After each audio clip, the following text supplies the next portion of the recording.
Good evening. You're watching RTV News in English. These are the latest headlines for our viewers in Rwanda and around the world.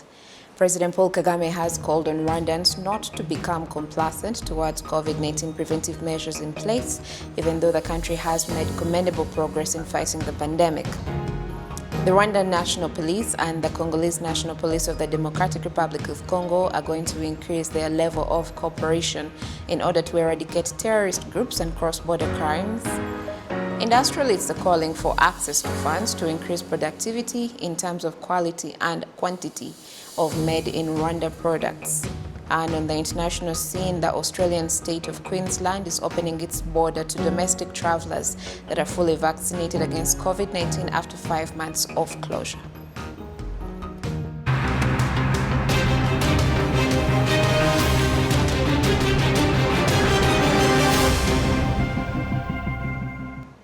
Happy New Week, everyone, and a warm welcome to tonight's broadcast. My name is Gloria Mutesi. Starting us off tonight, President Paul Kagame has called on Rwandans to not become complacent towards COVID-19 preventive measures in place, even though the country has made commendable progress in fighting the pandemic. The president made the call during a ceremony to swear in the country's new Minister of Interior, Alfred Gasana. Stationary begins our coverage tonight. The new minister was sworn in at Village Rugwiro following his appointment on Friday last week, and Alfred Gasana was given assurances that he will have the support he needs as he fulfills his responsibilities as a cabinet member. I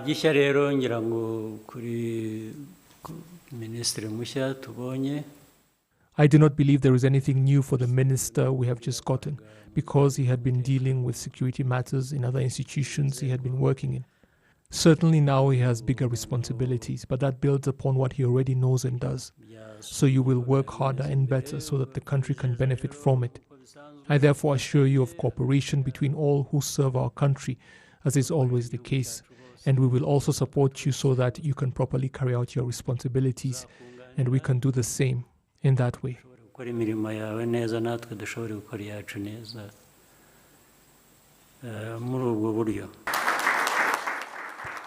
The Ministry of Interior returns as the country continues with its fight against the COVID-19 pandemic, and President Paul Kagame urged it to play its part in that struggle. And he also called on all Rwandans not to become complacent towards the preventive measures in place.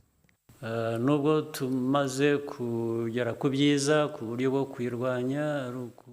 though we have made commendable progress in fighting it, vaccinating many people and reducing the infection rate, you see that pattern around the world. Things get better only to turn for the worst again. Therefore, we cannot afford to become complacent and should instead keep up with our preventive measures so that we can begin the holiday season well, though that season itself at the end of the year tends to raise the infection rate because, obviously, when people gather together in large numbers and have a good time, it usually results in them forgetting to protect themselves as they should.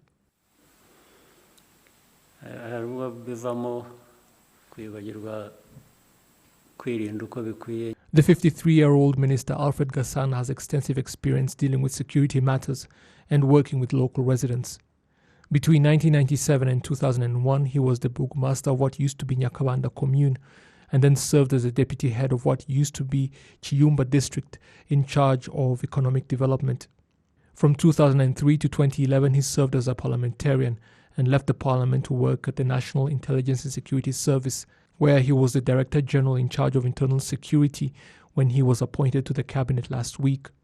The Ministry of Interior was last operational in Rwanda back in 2016, and after it was closed back then, its responsibilities went to the Ministry of Justice. At the time, it had oversight of the Rwanda National Police, the country's Immigration and Immigration Directorate General, and the Rwanda Correctional Service. The Rwandan National Police and the Congolese National Police of the Democratic Republic of Congo are going to increase their level of cooperation in order to eradicate terrorist groups and cross-border crimes. The announcement was made on Monday as the DRC's Commissioner General of Police began a working visit here in Rwanda. Stationary continues with this report.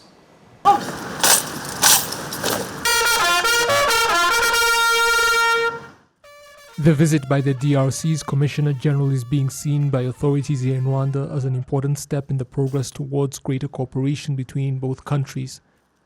We need to conduct joint operations against networks of criminals, joint exercises, and joint trainings in capacity building to deal with the ever-increasing security threats and transnational crimes. Such cooperation is also useful in dealing with new threats as they arise. Face au développement sans cesse croissant des différents syndicats de crime, In the face of increasing crime syndicates that rely on ICT in their activities, as well as other sophisticated methods that they use to carry out crimes, we are obligated to be constantly ready to meet them head-on and stop them. nous avons l'obligation d'être prêts en tout instant pour les mettre en déroute.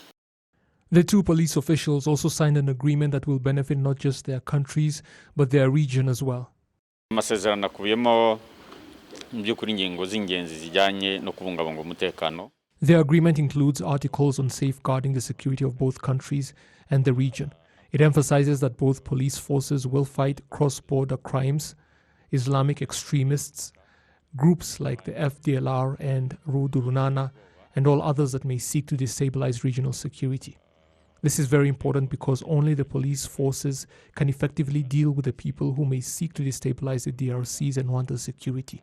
Abantu bose bagomba guhungabanya umutekano waba ari uw'abanyekongo cyangwa se n'uw'abanyarwanda. Then there is the matter of cross-border trade. Le Rwanda fait frontière chez nous avec le Nord Kivu et le Sud Kivu. Donc, Rwanda shares a border with North and South Kivu. So the commissioners of both provinces in Goma and Bukavu respectively need to closely work with their counterparts at Gisenyi and Cyangugu constantly in order to resolve such problems along our shared border. rencontrer tout le temps pour essayer de résoudre ces problèmes qui tracassent le long de la frontière. Apart from cooperation and security matters, Rwanda and the DRC also have extensive trade ties over land and Lake Kivu, as well as the aviation sector, with the DRC being the only country in which Rwandair flies to 3 destinations: Kinshasa, Lubumbashi, and Goma. Now, industrialists say that it is necessary to facilitate access to funds in order to increase productivity in terms of quality and quantity so that made in Rwanda products can compete on the international market and at a fair price. The industrial sector is projected to grow by an average of 16.6% this year and 10.8% in 2022. The industrial sector is one of the major sectors that contribute to Rwandan economy, as it accounts for 17% of the country's gross domestic product. Across the country, the industry sector is growing rapidly. There are currently about 800 industries, including the small-scale industries. Those that have been employed through this sector speak of the significance of having such services. It is quite important because in addition to giving me money, I have a lot to learn, such as using production machines, in addition to other skills I have learned from school.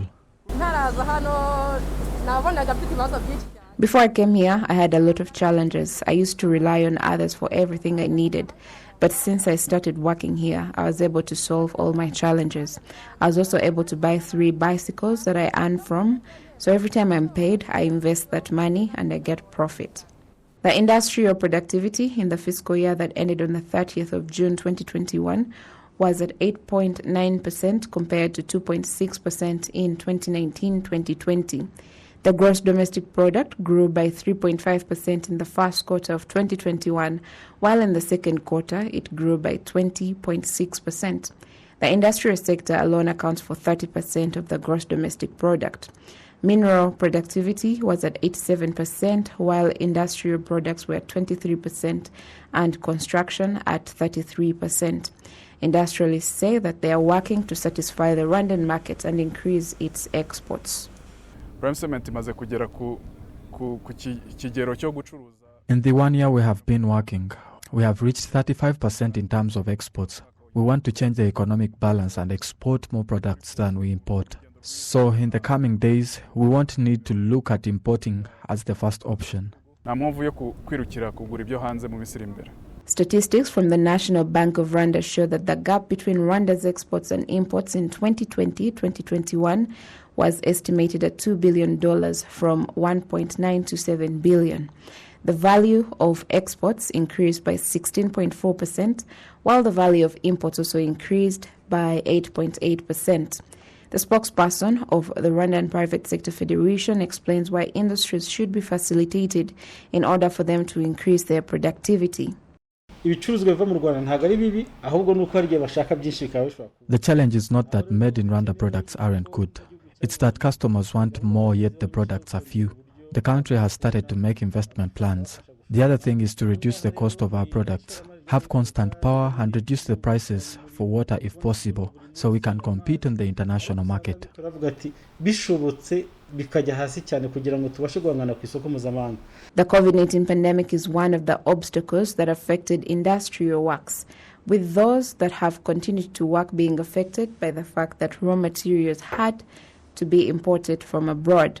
The governor of the National Bank of Rwanda emphasizes that the pace of investment in Rwanda is one of the reasons why imports are still so high. Uyu munsi u Rwanda ruri mu gihugu kiri mu majyambere yihuse.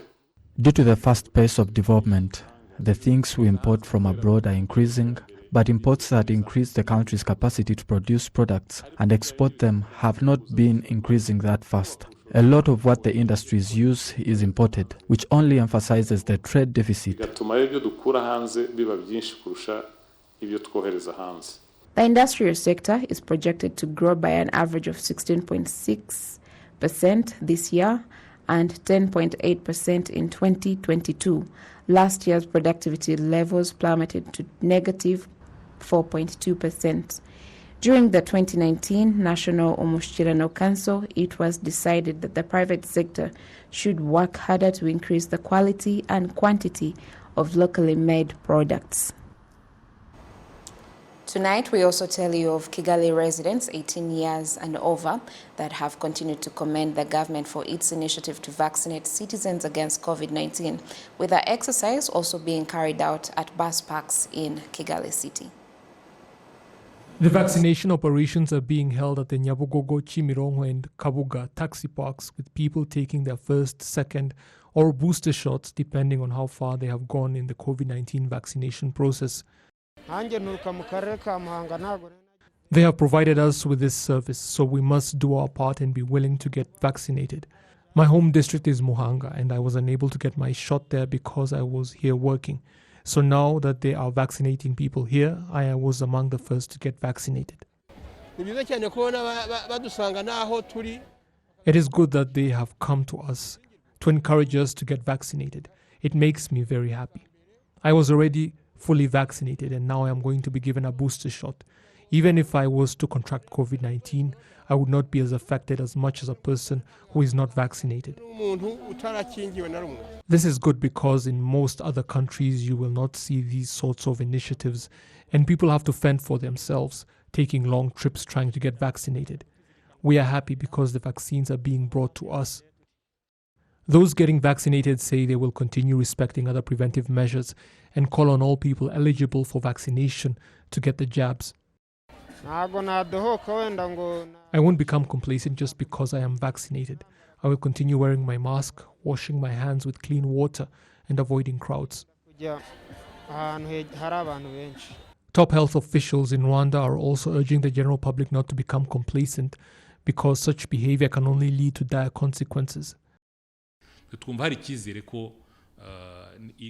We believe there is a reason to be confident that if the vaccines keep coming and many people are vaccinated, we will not end up with treatment centers and hospitals filling up with patients again, and stringent measures like total lockdowns being adopted. We are certainly not close to that sort of situation. Such things are still far off. Figures from the Ministry of Health indicate that more than 4 million Rwandans are now fully vaccinated, and more than 6.8 million have received their first jab. 60 women entrepreneurs from across the country today began their training through the Demystifying Banking Seminar for Women Entrepreneurs by the I&M Bank to help them grow their projects. It's a 4-day workshop in Kigali organized by the Business Professionals Network, BPN, the Mastercard Foundation, and I&M Bank. Some of the participants believe that it will help them better understand how to work with financial institutions to develop their projects. Such trainings are important because I believe I'll learn a lot on how to work with banks and get all the information that will be of importance in my line of work. The focus of this workshop is to learn how to work with financial institutions, how to use loans given, and other things. The country director of BPN Rwanda says these entrepreneurs will be facilitated with consultation and project monitoring for their projects, for them to grow and to provide more jobs for different Rwandans. We aim at encouraging these entrepreneurs to be professional in their businesses, and it is evident that Rwandans have embraced that. Back then, when we were starting in 2011, the perception of Rwandans was different. They would rather just ask that we give them capital and leave it at that.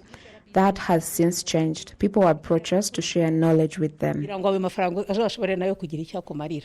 The CEO of I&M Bank says that they are focusing on women this year because women are important for the country's development.